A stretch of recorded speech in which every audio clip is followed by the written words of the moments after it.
La parole est à Monsieur Marc Ferracci, rapporteur de la Commission des Affaires sociales.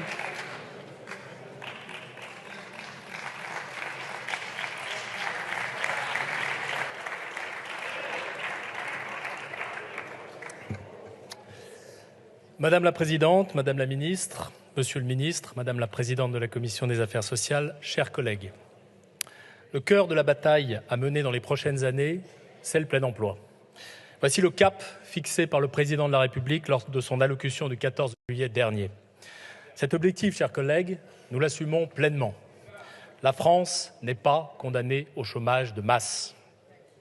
Les ministres l'ont dit, le projet de loi que nous examinons aujourd'hui s'inscrit dans une stratégie globale et cohérente qui doit nous permettre d'atteindre le plein emploi. La mise en place de France Travail, l'amélioration de l'accompagnement de l'ensemble des personnes privées d'emploi ou encore la réforme du lycée professionnel viendront bientôt compléter cette première étape. L'assurance chômage a été profondément transformée en 2019, partant du constat que le recours au contrat court était devenu massif et que le régime souffrait de ce fait d'un déficit structurel. En effet, les CDD et l'intérim représentent chaque année un déficit de près de 9 milliards d'euros pour l'assurance chômage.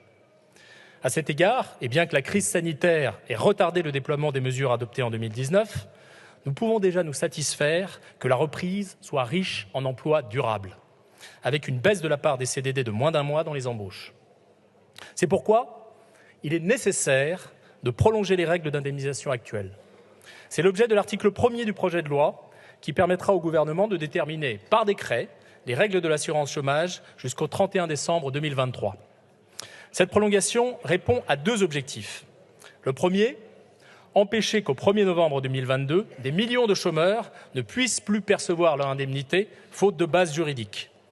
Le second, prendre le temps de la concertation avec les partenaires sociaux pour fixer à la fois de nouvelles règles d'indemnisation et pour discuter d'un nouveau cadre de gouvernance du régime d'assurance chômage. Au-delà de la prolongation des règles, l'article 1er autorise le gouvernement à prendre par décret en Conseil d'État des mesures nouvelles relatives à l'indemnisation des demandeurs d'emploi. Ainsi que l'a présenté le ministre, ceci doit permettre de mieux adapter les règles à la situation du marché du travail. Sans préempter le contenu des discussions qui se tiendront entre le gouvernement et les partenaires sociaux, nous serons amenés, chers collègues, à débattre, lors de l'examen de cet article, du bien fondé d'une modulation des règles de l'assurance chômage en fonction de la conjoncture. Cette modulation, je le crois, permettra d'atteindre un meilleur équilibre entre protection des travailleurs et incitation au retour à l'emploi. Ma conviction, chers collègues, est qu'il est aujourd'hui indispensable de renforcer cette incitation alors que les pénuries de main-d'œuvre atteignent des sommets et pénalisent aussi bien les entreprises que les Français dans leur vie quotidienne. Car il faut le dire, dans le bâtiment, les pénuries signifient concrètement des chantiers qui s'allongent et beaucoup de nos concitoyens qui attendent plus longtemps de voir leur logement terminé, rénové ou mieux isolé. Dans les services à la personne, ce sont des parents qui se voient refuser une place en crèche pour leurs enfants, faute de personnel qualifié pour les accueillir. Je le dis sans détour, il serait absurde d'affirmer que la seule réforme de l'assurance chômage pourra résoudre les tensions sur le marché du travail et conduire notre pays jusqu'au plein emploi. Car les difficultés de recrutement des entreprises ont des causes multiples. Le déficit de formation, le manque d'attractivité des métiers, ou encore l'existence de freins à la reprise d'emploi, comme la garde d'enfants ou le logement. Mais je veux le dire tout aussi clairement. Il serait absurde de nier que les règles de l'assurance chômage ont des effets sur le comportement de recherche d'emploi et sur le rythme du retour à l'emploi des personnes. De nombreuses études le démontrent et rejoignent les témoignages recueillis sur le terrain par les élus que vous êtes. Je suis certain que nos débats permettront de l'établir. Nous avons déjà eu des discussions très riches sur ce sujet lors de l'examen du texte en commission. La durée d'indemnisation de 24 mois est par exemple parmi les plus longues de l'OCDE. C'est un fait incontestable. À titre de comparaison, parmi nos voisins européens, seuls l'Espagne, l'Italie et les Pays-Bas ont une durée d'indemnisation aussi longue. Mais alors qu'il faut chez nous avoir travaillé 2 ans pour obtenir une durée d'indemnisation de 2 ans, il faut avoir travaillé au minimum 4 ans en Italie pour une durée d'indemnisation de 2 ans, et c'est 8 ans en Espagne et 36 ans aux Pays-Bas. Ne pas tenir compte de ces éléments de comparaison, ce n'est pas être lucide, sur la réalité de notre système. Au-delà des règles d'indemnisation, le gouvernement pourra également, sur le fondement de cet article 1er, proroger le dispositif de bonus-malus sur les contributions d'assurance chômage. Nous aurons le débat sur l'efficacité de ce dispositif et sur le bon niveau de contribution patronale pour l'assurance chômage. Ma conviction est que le dispositif actuel est juste parce qu'il est équilibré. Il ne crée pas de baisse de recettes pour l'assurance chômage, mais il ne conduit pas non plus à augmenter le niveau global des prélèvements obligatoires, ce qui est un engagement fort de notre majorité. Les premières données issues de l'application de ce dispositif de bonus-malus confirment, en outre, son caractère vertueux. Le ministre l'a suggéré, puisque le malus s'applique plus fréquemment aux grandes entreprises, qui recourent plus souvent à l'intérim, tandis que le bonus concerne plus fréquemment les petites entreprises des secteurs concernés. L'article 1 bis a été introduit en commission à la suite de l'adoption d'un amendement de M. Dharréville, auquel j'avais donné un avis favorable, afin de demander au gouvernement la transmission dans les meilleurs délais du rapport sur le non-recours à l'assurance chômage.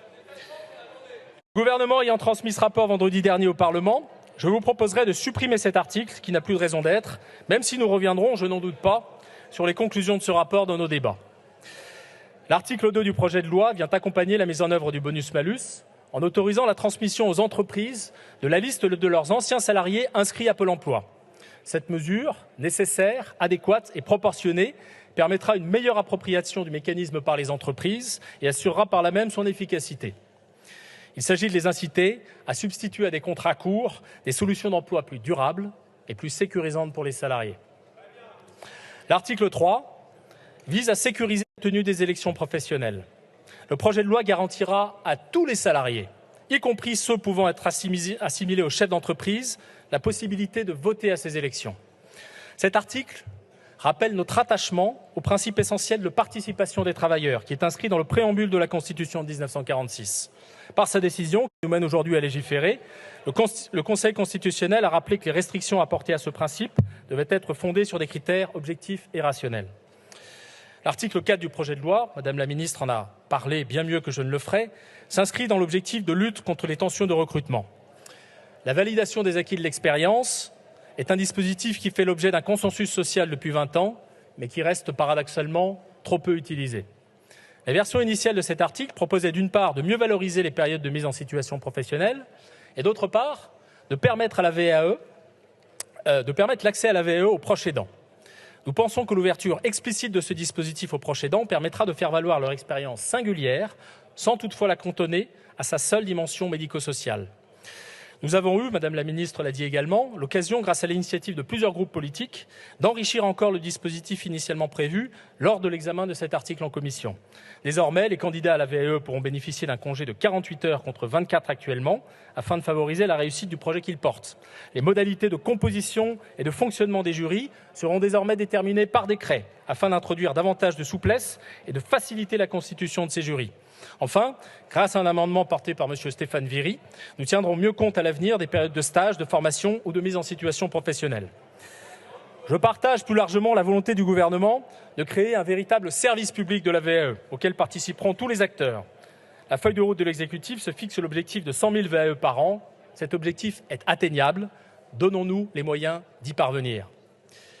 Enfin, l'article 5 procède à la ratification de 21 ordonnances, dont la plupart ont cessé de produire leurs effets avec la fin de la crise sanitaire.